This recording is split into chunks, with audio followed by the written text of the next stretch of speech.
En fait, je suis venu ici à Saly, d'abord pour présider la cérémonie de mise en place du comité de dialogue social sectoriel de l'enseignement supérieur, de la recherche et de l'innovation.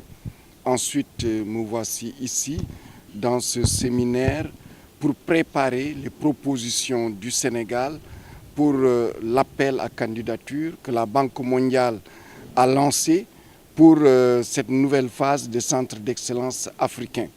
Et je voudrais souligner, comme l'a dit le professeur Aminata Sall Diallo, que je salue et je remercie pour le travail qu'elle est en train de faire pour la compétitivité de nos propositions avec le directeur général de l'enseignement supérieur, le professeur Amadou Abdoul Sow. Donc je suis venu encourager les enseignants-chercheurs, encourager les équipes et leur dire que ce qu'ils sont en train de faire est au cœur de la politique de l'État de transformation de l'enseignement supérieur à travers les 11 décisions prises par le président de la République, M. Macky Sall.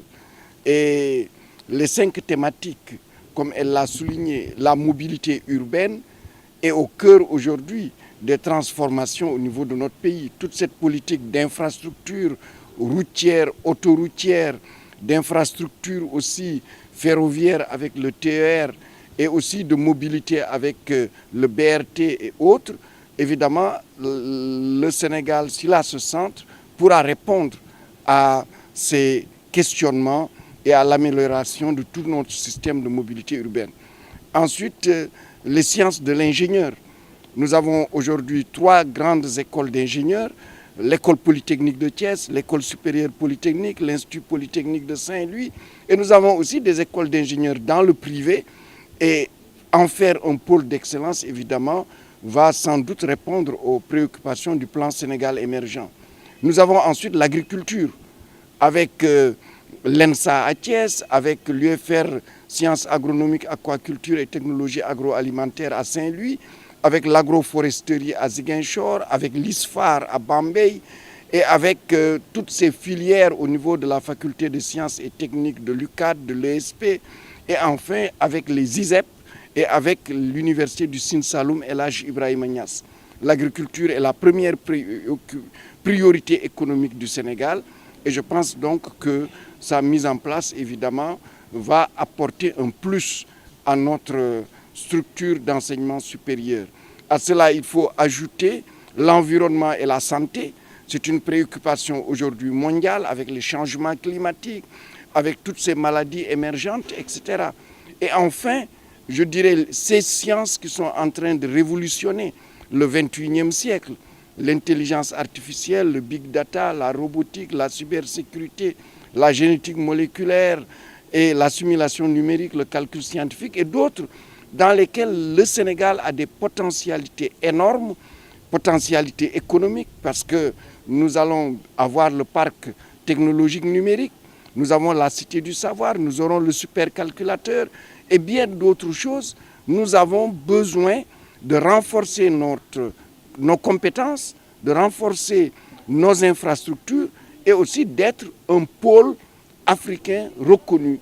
Et en cela, évidemment, ces centres d'excellence africains constituent, je pense, un espace de visibilité qui va renforcer, je dirais, le Sénégal en cela.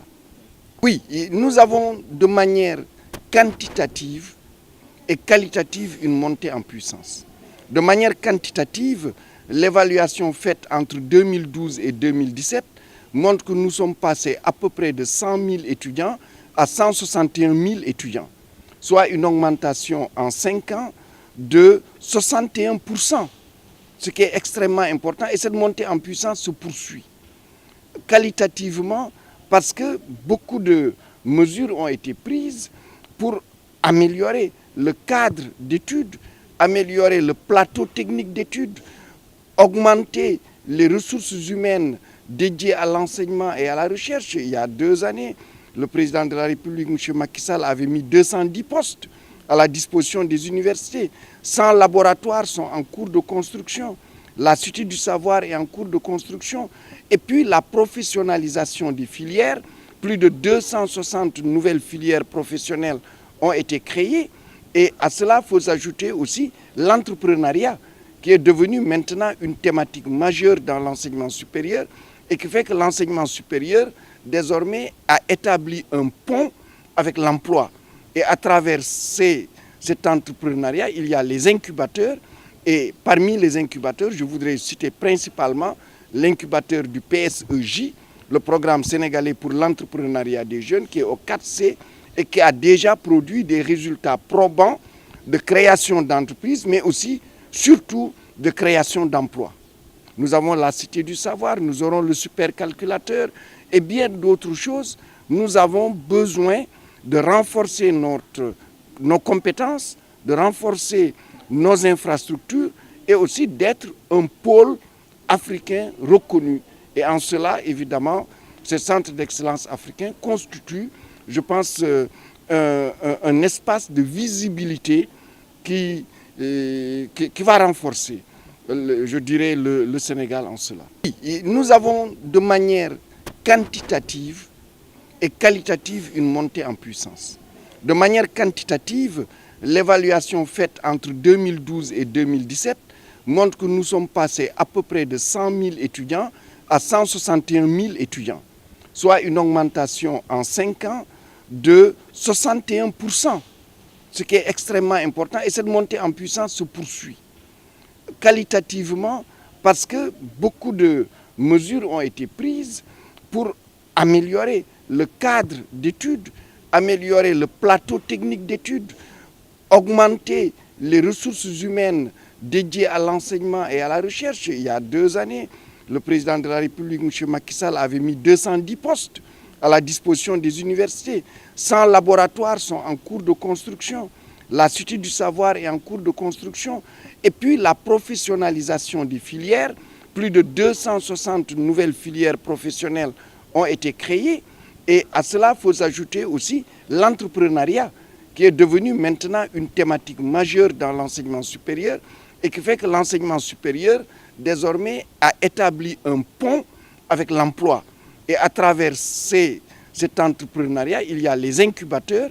Et parmi les incubateurs, je voudrais citer principalement l'incubateur du PSEJ, le programme sénégalais pour l'entrepreneuriat des jeunes, qui est au 4C et qui a déjà produit des résultats probants de création d'entreprises, mais aussi, surtout, de création d'emplois.